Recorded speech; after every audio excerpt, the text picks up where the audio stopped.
We should really be talking about the smart society, not just a smart city, because everything we mentioned as the definition of a smart city is really applicable everywhere.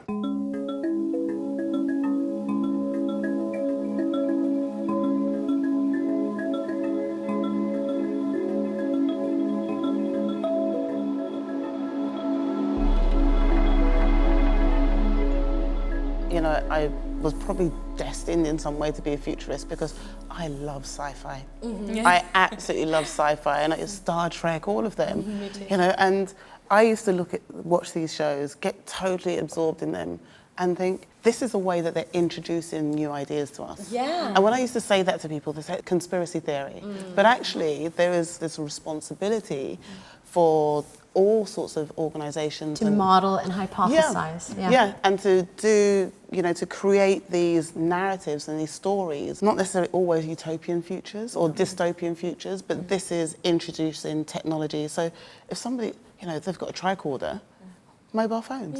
You know, it's a different way of introducing these things to us, and introducing the idea of automation can be done that way. And I think if we can imagine something, then at one point we're going to be able to do it. Yeah, well, somebody had to come up with the idea in the first place, for it to even, and then to convince other people that this is a good idea to put into this show. Science fiction is how we learn about technology and how we prepare for those problems. And I think that is a way that organisations and businesses can look at it's what are the stories that they're telling, and who are those stories for? Because we as humans, everything that we do is storytelling, and I think that that's something that forward-thinking organisations are recognising, that they're not just telling the story of the technology or how it can make your life better, but it's also telling the story of everybody along that way, every touch point along the whole system. But storytelling has two sides, at least to me. Okay. One part is fake, and one part is true. Okay. When you say fake? Idealized or crafted. It's crafted. Yeah. And I think when we define storytelling, it needs to be trustworthy. It needs to be credible. We're seeing right now that's an issue. That's a major issue. So when we talk about storytelling, it has to come from deep inside. It needs to be something they really believe in. I think we are in a time when trying to get out ahead and telling ethical stories about the futures is more important than ever, so that we can do that modeling and we can help sort of responsibly be part of that growth opportunity. But moving on to like the bigger picture, the smart cities, what do you guys think that means? To me, when we talk about a city that's smart, it's how can we automate certain functions of civic life, whether that's infrastructure or community information or culture, with technology that sort of allows the city itself to intelligently adjust for the people that are in there. What kind of new functionalities are coming into urban spaces that change the way that we interact there, and what is emerging and automated technology doing to sort of support new ways of living in public space? I also think we should really be talking about the smart society, not just a smart city, because everything we mentioned as the definition of a smart city is really applicable everywhere, even the rural areas, etc. Things will be connected, it will be integrated, etc. It's not limited to only cities, whereas probably it might start earlier in a city compared to a rural area. But still, we should talk about the society, the smart society. I think, to your point, that's because it's about the infrastructure is already there, or it's easier to put the infrastructure in to be able to navigate and to be able to build up on top of that. And what happens then when we start to look at rural communities who are still part of society, but actually they're slightly disconnected. But it also, with the introduction of autonomous, for example, in the rural areas, it will be possible to run public transport because of the cost decrease. Today, it's not economically viable because of the population density being too low. So you don't have enough customers. That's why you have one bus leaving in the morning and one in the afternoon, for example.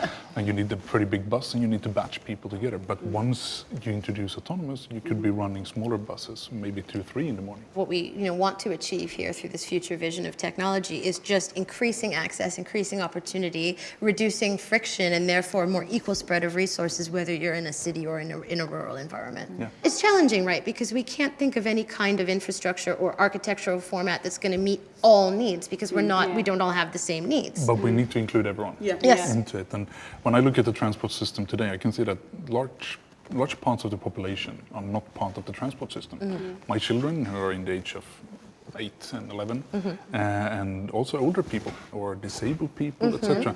They are not very well included in that society's transport system.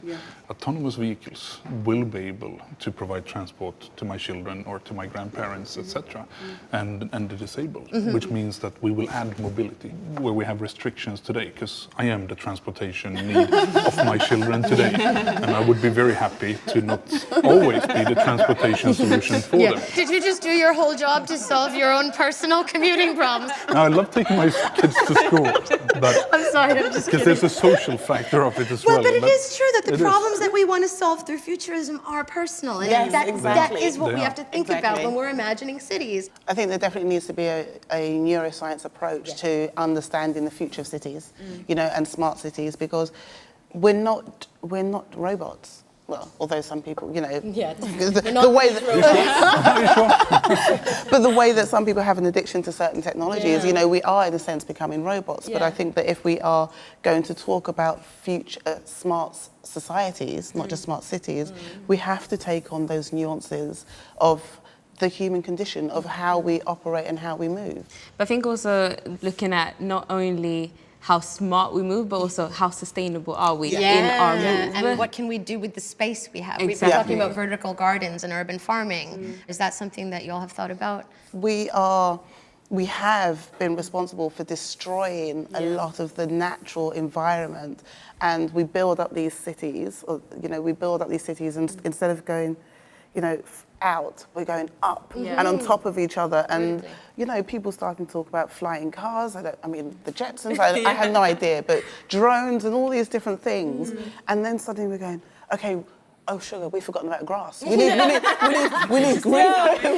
I mean, psychologically, you were talking about, you know, a brain chemistry approach. Like, it's shown that we need bird song. Like, human beings have a deep response to not hearing birds. We think it means danger. So But that brings me back to that question. I mean, what is driving urbanization?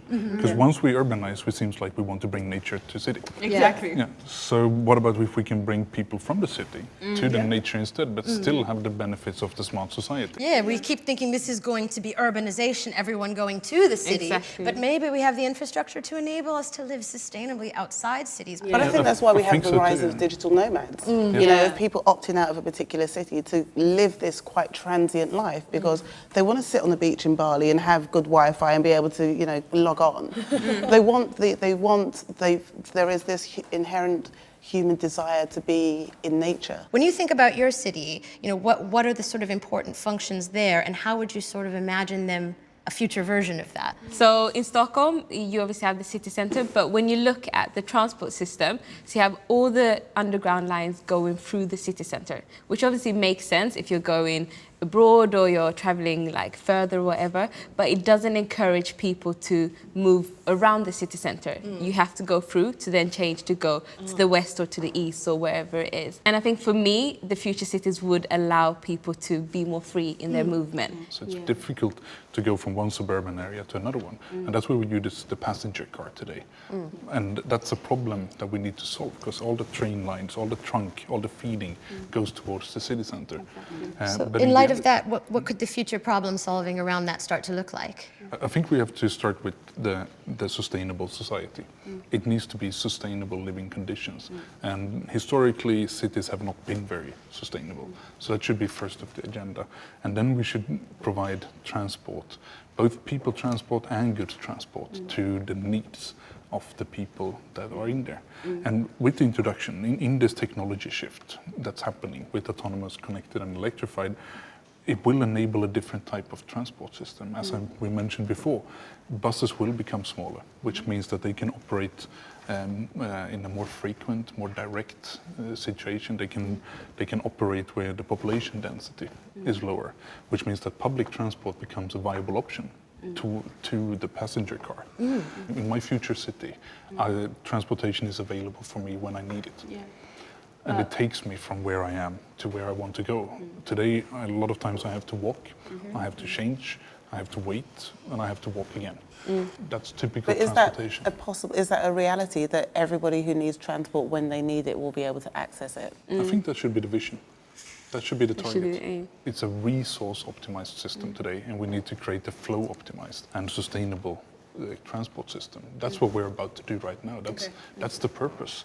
I'm quite curious about what is Scania's purpose. Why are they taking an interest in this area now? The first thing is that we have to acknowledge the fact that we are part of a transport system that's not very good. We are one of the bigger players in this one, and we need to be part of the solution of creating that future sustainable transport system. Because the transport system I inherited from my parents' generation or previous generations is a dirty, inefficient, bad transport system. It has served its purpose. When I retire, I want to be able to tell my children that I was part of transforming it into a sustainable transport system. That's my purpose. That's the reason why I work for Scania. As a transport company, you have so many people you can impact. Just realizing that, okay, transport can help people to get to school. Yep. And school is the basis of a lot of what's happening in our society. Transport, as we're talking about, will help people get food, like from different continents, wherever it is where we can't grow it ourselves. So it's literally the basis of everything. And once you start realizing that, I'm like, wow, I can do so much by just like building on something that for us is basic, because that's our core business. Access and mobility. Exactly. That's the purpose. Yeah.